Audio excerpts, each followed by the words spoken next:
so we don't talk about OnlyFans. Yeah. But my name is Dave Sider, baby. This is for Rock Radio UK, day 4 of Time to Rock here in Sweden. And I'm with the man of the moment, the headliner, Erik Grönwall. Hello. Yes, hello. How are you? I'm good. You're How looking are you? well. Yeah. I feel well. I feel good. Yeah, Oh. we just, we arrived this morning and we had a day off yesterday. So, yeah, I feel great. Yeah, you've been touring Sweden. Yeah, I would. Yeah, I mean, when people say a tour, you know, it's for me that's usually 5-6 weeks. But Yeah. you know, I had like 3 shows so far. So, but yeah, we started some kind of summer vacation here in Sweden. So traveling around, having fun.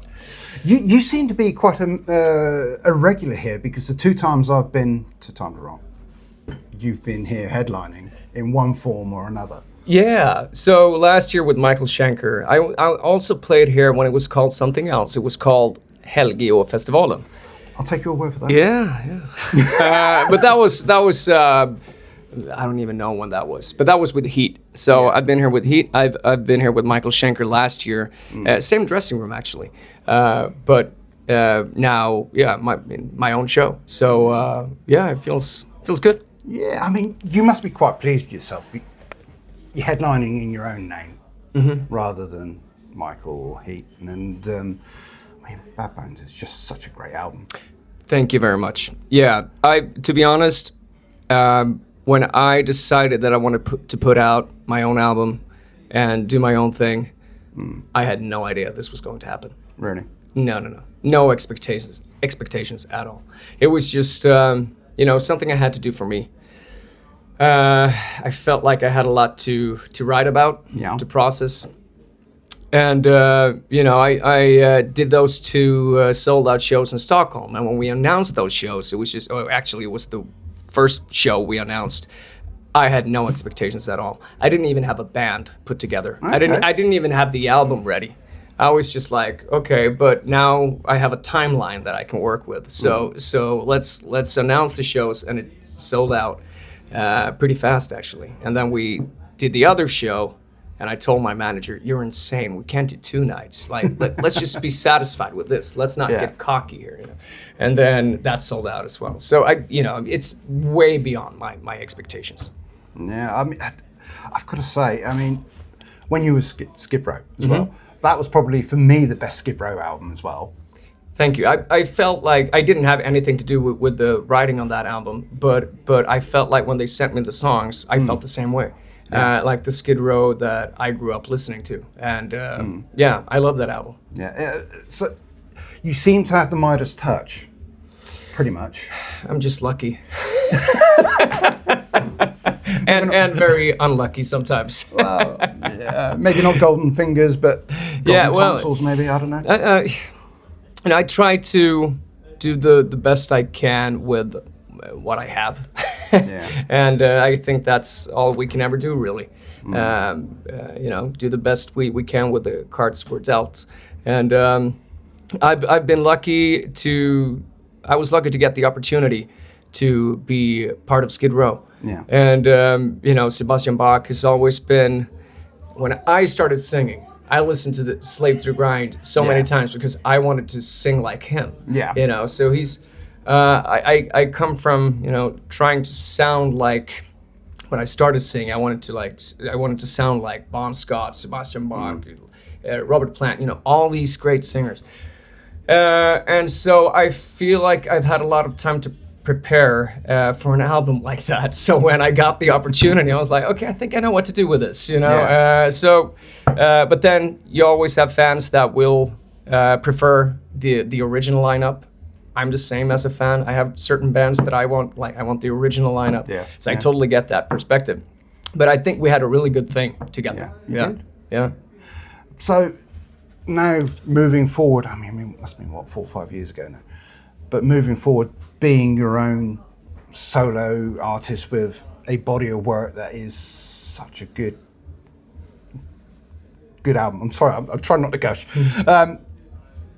is there now scope to just move that forward rather than maybe be a gun for hire for like Michael Schenker and Skid Row? The door is always open for Michael. I love working with Michael. So I told them because I had to say no to a couple of tours when I started working on this album because I had to prioritize my time. And I wanted to get this album out there, and I emailed him and I was like, Michael, just so you know, I love touring with you. The reason I'm saying no now is because I have to focus on my own thing. And I think you, of all people, know what that's like. You know? And he was like, you rock. So he knows that he can reach out to me anytime. But that being said, I am mainly focused on my own thing. And I already started working on writing songs for a new album. I'm so glad to hear that. You know, so I feel like I just want to keep writing. I want to tour as much as possible, but it also has to make sense, obviously. I mean, I'm not going to be everywhere. So I just want to do my thing, I guess.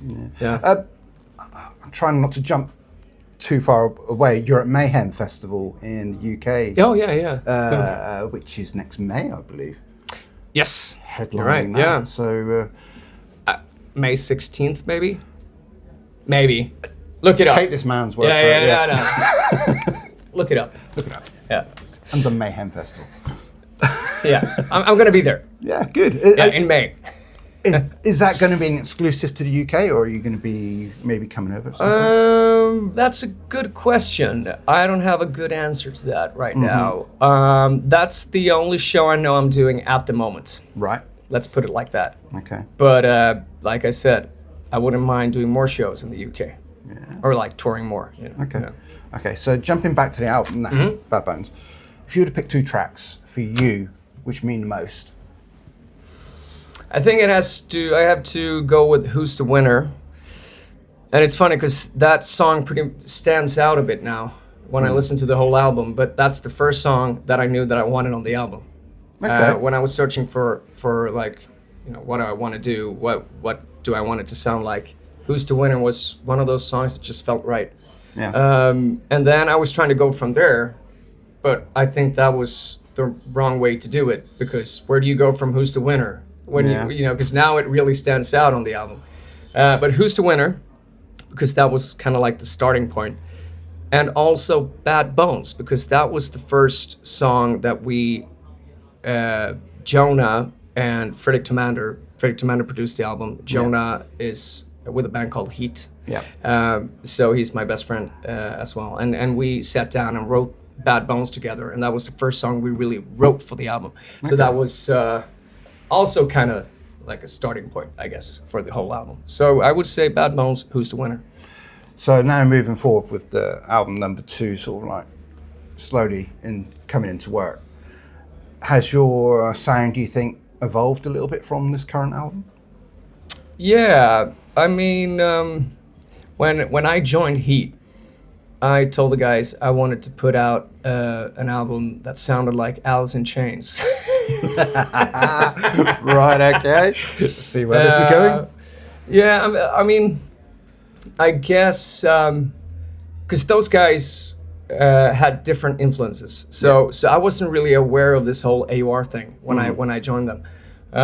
So I guess I like it a bit more raw and not so polished, and so I guess I was trying to capture that now, but also I had no idea what I wanted. I tried to explain how I wanted it to sound, and it's thanks to my producer Fredrik Tomander that he was able to take, because I'm not a very technical guy. Yeah. I don't know how to speak that kind of language, if you know what I mean. Like so he really transformed that into what it sounds like today.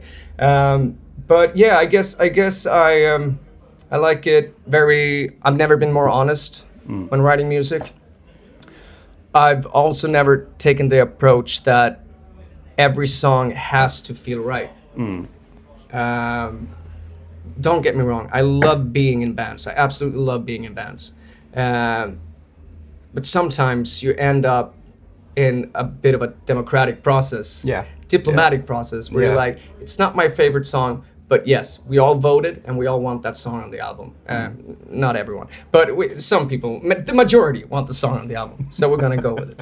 But now this time I could just, you know, like I said, I had a great team helping me, guiding me, but in the end, it's up to me to decide what's on the album. And I, you know, I made sure that every song that's on the album feels right. Yeah. So that was kind of liberating, but also scary. Yeah. Not having, you know, the guys around you telling you what's right, because obviously you don't have all the answers. Yeah, the management's not going. Yeah, I mean, it's this, you know. So I've had a lot of sleepless nights, but yeah, we got an album. Good. Yeah. Good. I'm so glad that, you know, things have worked out because you've got such a great talent. Thank you. I mean, you've shown that by winning the Idol all those years ago. You look so young in those pictures. Thank you. You Now still or look then? young. No, I thought you were. I thought you meant now. I mean, compared to me, It's funny because when I did the signing sessions 15 minutes ago, someone wanted me to sign the first album. I was like, I looked like I was 11 back then. Yeah, and now I look like I'm 22. 21. Saved. Yeah. I mean, I looked so young back then. Do you look back and think, wow, it's just crazy how it's happened? Or? I've had such a weird career. I don't even know how everything happened, to be honest. I knew I wanted to do music. I wanted to sing for a living. I auditioned for Idol, and the first time I did it, I was kidnapped. They had this thing in the show where they just kidnap people, and I didn't want to do it back then because I had a metal band with Philip, whom I'm playing guitar with today. Okay. He's also with Bruce Dickinson. He's the guitarist for Bruce Well, I've Dickinson. seen him. Yes. Yeah. So and we went to high school together, and he introduced me to all these great bands. So we had a metal band back then, and we were so badass. And Idol was just for fucking Yeah. you know. But 2 years later, I auditioned for Idol, and it went well. And that time I won. And then it's been a weird ride. 10 years with Heat, and then I decided like I wanted to take a break and just do something else with my life. And then a year after that, I got sick. And then I realized the only thing I want to do is get back on a stage. The only, you know, my purpose here is to sing. That's the only thing I want to do with my life. And then 6 months after my transplant, you know, I get a message from Rachel Bolan, hey, do you want to join the band? And it's just, you know, and it's weird, but it's been fun. And it's been, especially, it's happened, a lot of things have happened the last 5 years. It's been very intense. Yeah. I mean, you've picked probably the hardest period in music history, I think, to become as big as you are. Yeah, maybe.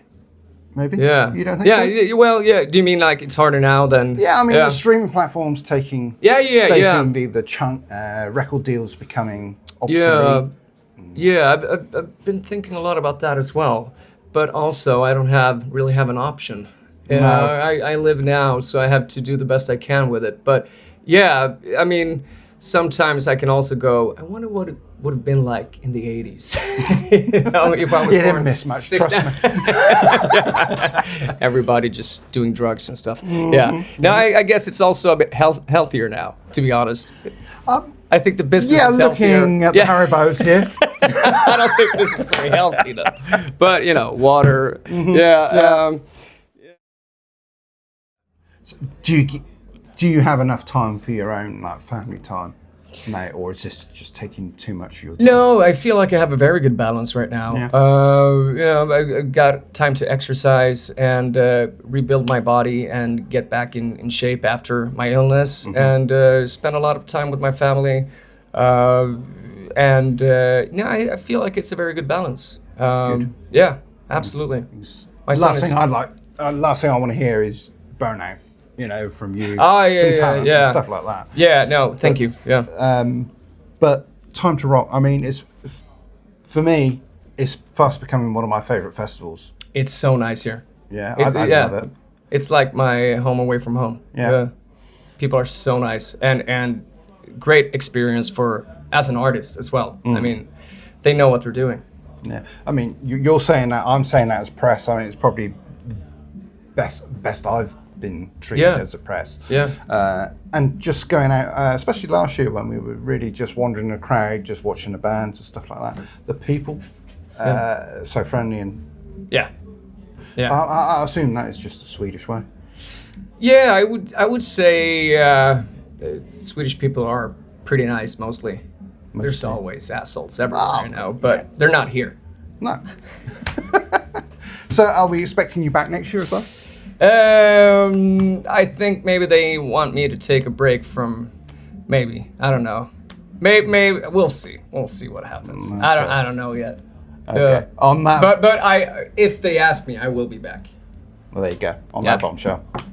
Erik, thank you very much. Thank you very much. Thank you. Pleasure. You want that?